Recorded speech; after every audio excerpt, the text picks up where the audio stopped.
formidable modèle de développement, le moyen de développer une marque, d'occuper un territoire plus rapidement que par le biais d'un développement propre.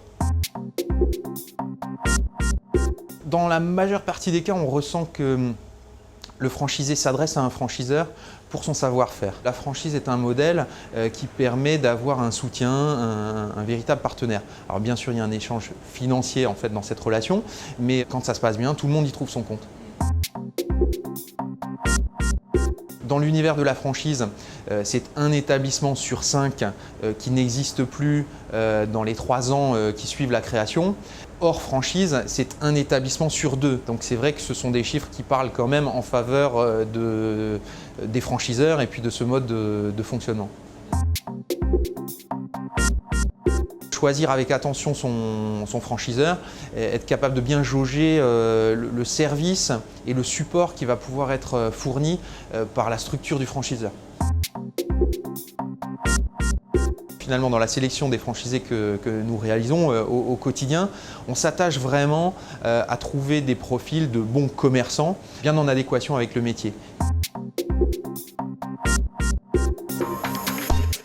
Il faut quand même, pour être un bon franchisé, avoir une capacité d'écoute forte et puis remettre facilement sa confiance à un franchiseur, se dire que lui va prendre les bonnes décisions, en tout cas la plupart du temps, et savoir respecter du coup ces décisions. Nos franchisés, on leur demande de remplir un dossier de candidature.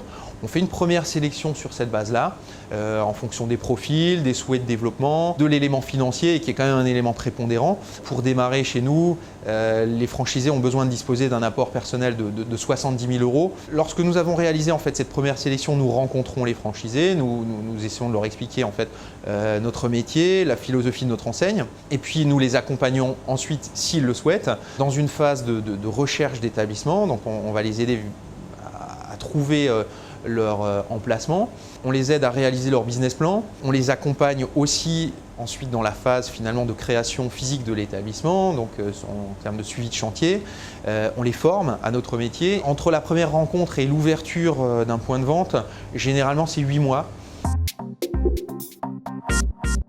Le premier lieu, en fait, c'est l'impact de la marque.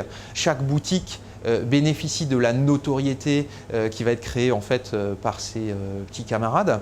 Et puis, mis à part ça, on a une équipe d'animateurs qui se déplacent, qui vont donner des conseils, qui accompagnent nos franchisés dans la vie de leurs exploitations. Il faut incontestablement l'âme de l'entrepreneur pour le franchisé. Il y a peut-être un petit peu plus de confort et de sécurité que quand on se retrouve seul pour gérer l'ensemble des domaines.